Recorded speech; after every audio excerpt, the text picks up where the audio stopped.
Right, okay, we're back in the room. I just had to stop and wait for some parts and obviously make a brew. That's the most important bit. So right, we've got all the genuine parts now from Honda. We've got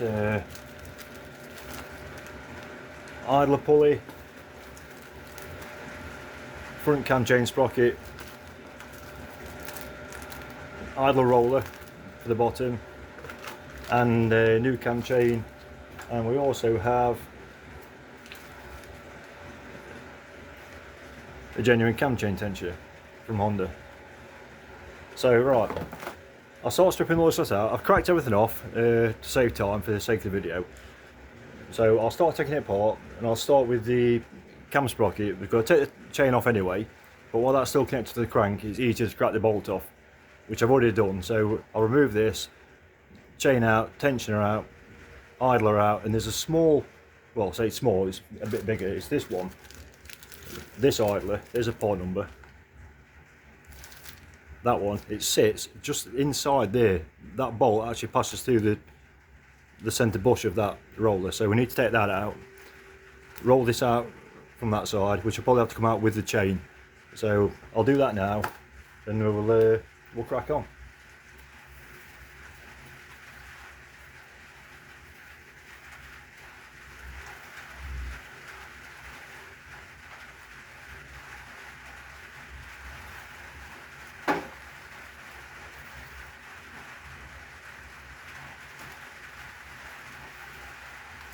So that's off. Easy, really easy. So now we'll do that. I've already cracked it, so it's only finger tight.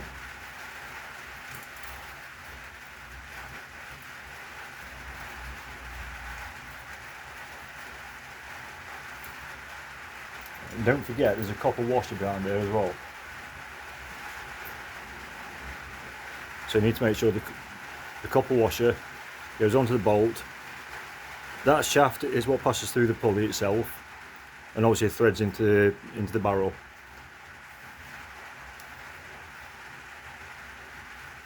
So if I take the tensioner off now, you probably can't see because of my stupid Wreck-It Ralph hands in the way.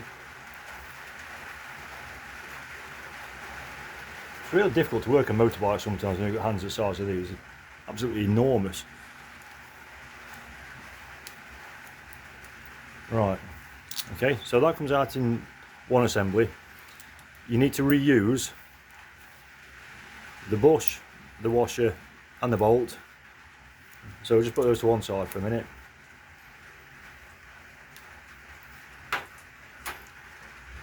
I'll take the bearing out of the way.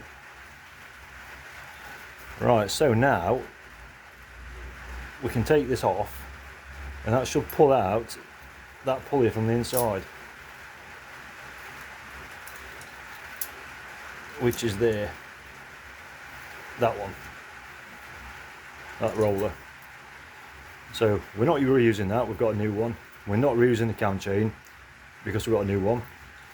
As I stated on the previous video, everything is set to top dead centre now, so we'll get everything back together, we'll set the timing, and then we'll get some oil in and see if she'll start and see if she rattles.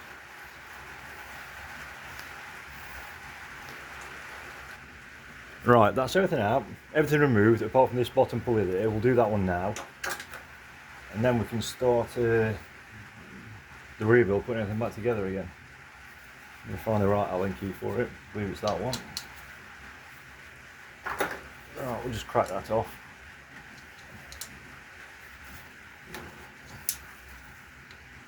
Alright.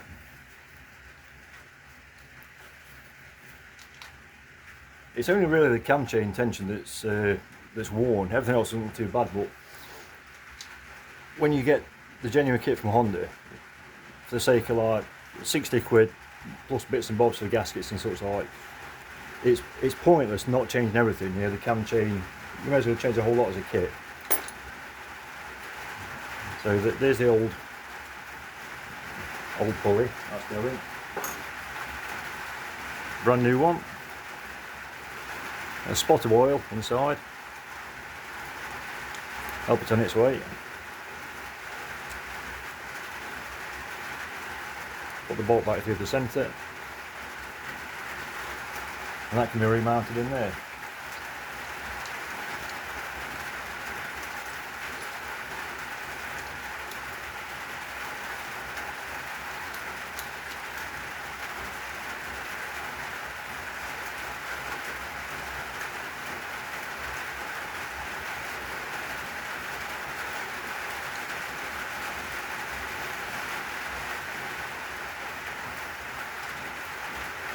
Right, that's one done. Right, next one is the fiddly bit. It's this pulley that goes inside the cavity where the cam chain runs. Now I need to put that on with the cam chain, but I'll put liquid oil on it first, just to give it a little helping hand. You can always oil this as soon as you put it in, but I like to put a little spot on it before it goes in. Just helps it on its way a little bit. Right then, to put this on, you need to go over the crank first. Just over the crank, and just drop the rest of the chain in the bottom. And then that has to go in this little hole there.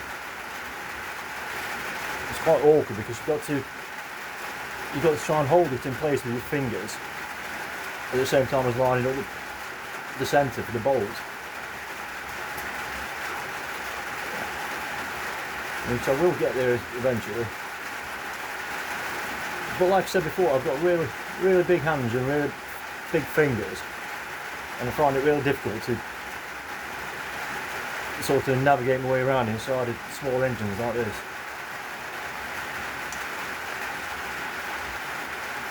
Right, that's somewhere where it needs to be. There, that's just entered now, I can feel that. Right, as soon as you get that bolt entered, just turn it a few threads, and then just try and move the pulley behind. Make sure it's sliding up and down on the shaft nicely, which it is. So it can go all the way down with that now, and just nip that up. Yeah, that's turning nicely now. So we'll nip that up, and then we can move on to the next bit.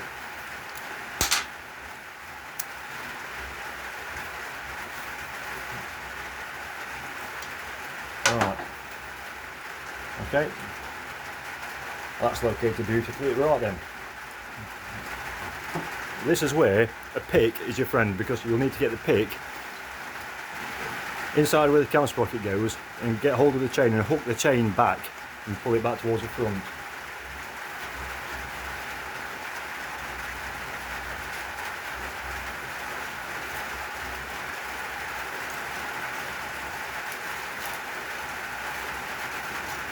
Just like that. Right. So then we'll get all this, get the chain on the crank sprocket, get it fed in. So we're around the sprocket, over the pulley. Because we put that on, that centre roller with the chain, that means that centre roller is inside the chain, which is where it needs to be. So for now, we'll just drop the cam sprocket on. Just hold it all in place.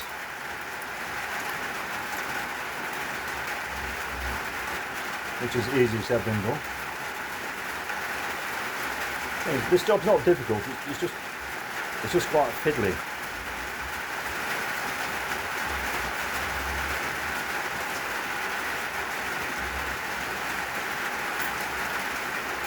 And the chain wants to go everywhere apart from where you want it to go.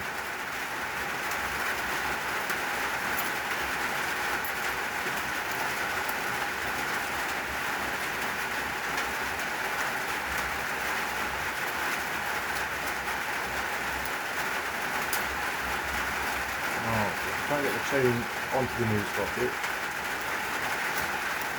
There we go, that's on.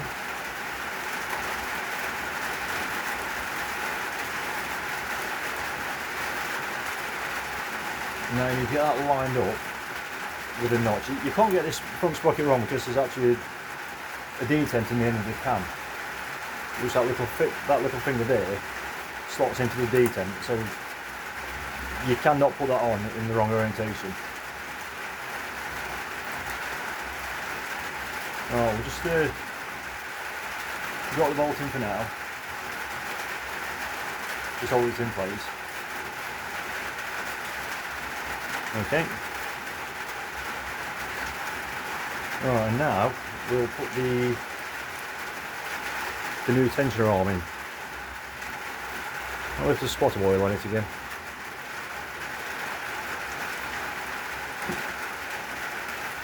Help it on its way. Right, to put this on, you need to pull down on the plunger to get that clear out of the way. And if you get that bolt in by a few threads, then you can lift up the tensioner, hold it with one finger while you tighten the bolt up, and that will keep it in line with the cam chain.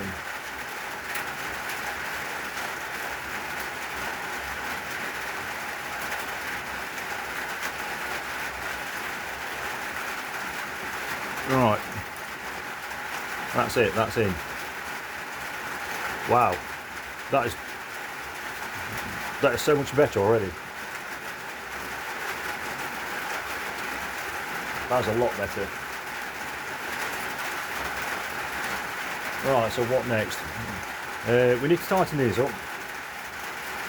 So that's a 12mm. So 12mm for the cam chain tensioner, which is now tight. There's quite a bit of resistance on there now as well. I think it's because these rollers are larger now, because they're new. It's actually closed up that gap so the tensioner doesn't have to do as much work. So right, that's now in. There's a captivator which goes in. I do believe that goes in that way. It's got a little spring device in there, which is what that tab lines up to.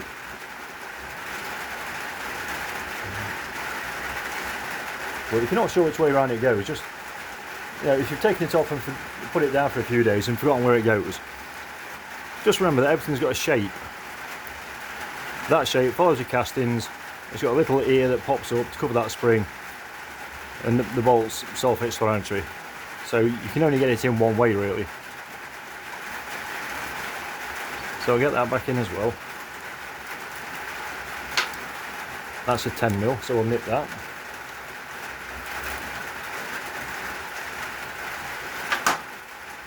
So all that's in. Right. Put the bearing back in.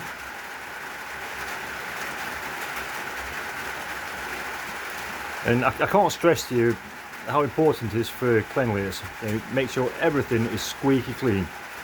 You know, don't let it fall on the garage or the shed floor or roll around in the crap and then pick it up and refit it. If you do drop something on the floor, spend a minute, you know, some brake cleaner, even WD-40, anything that can wash the debris away, and then get some oil on it and get it back in, and then you'll be good to go. That feels a lot tighter already. That's quite nice. Right, so all that's in. That's tight, that's tight, that's tight. So I'll get the flywheel back on. So I need to put the flywheel on and the cover on, so I can make sure the timing is still at top dead centre, because I may need to drop the cam sprocket off again and just turn it slightly by a tooth if it slipped, but we'll check that. So, the flywheel back on.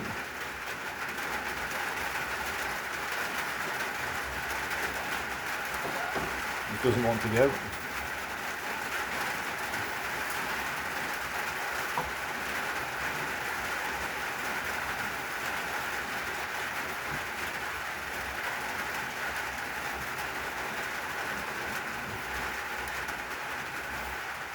I think that's a bit tight on going back on the bearing.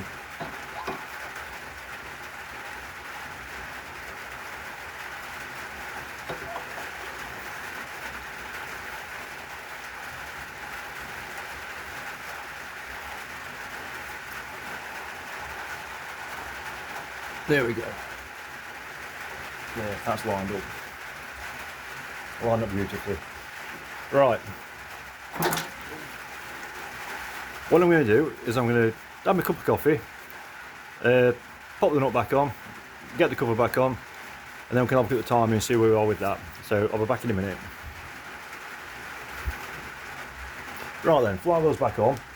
What we need to do now is fit the spur gear for the starter motor. The starter motor drives the spur gear and then drives the spread clutch behind. You can see that's a one-way spread clutch, and that's located behind the flywheel. So a little spot of oil in there, and what I like to do is just take the pulley.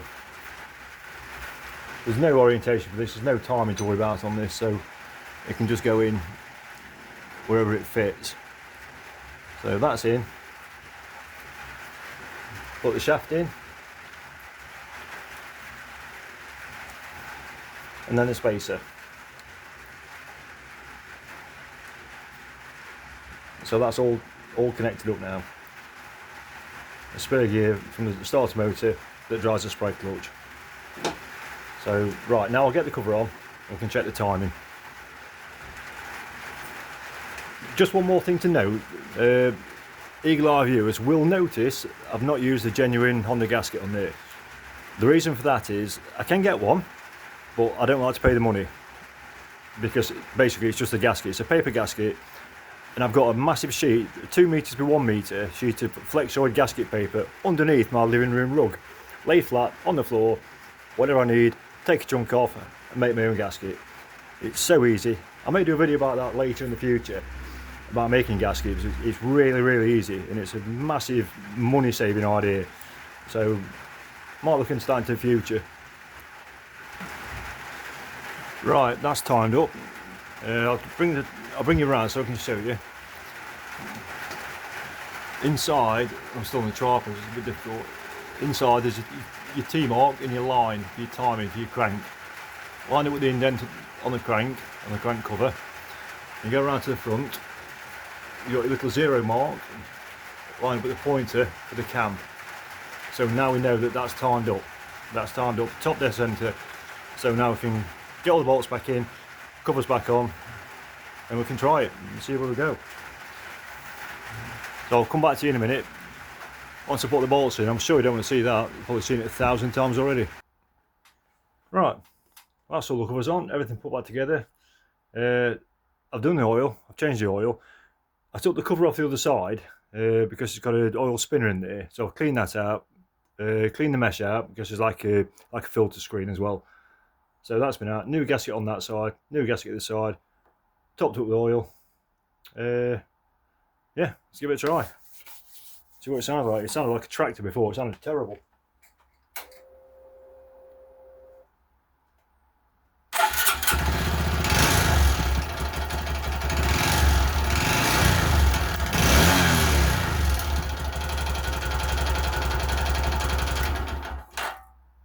Yeah, that sounds pretty much like a Grom. A few knocks and rattles and bits and bobs, but it's a single cylinder. You always get that anyway, especially with the Groms. So, yeah, that's it. I'll get the sprocket cover back on, give the chain a clean, and then give it back to the customer. Job done. I'll see you later.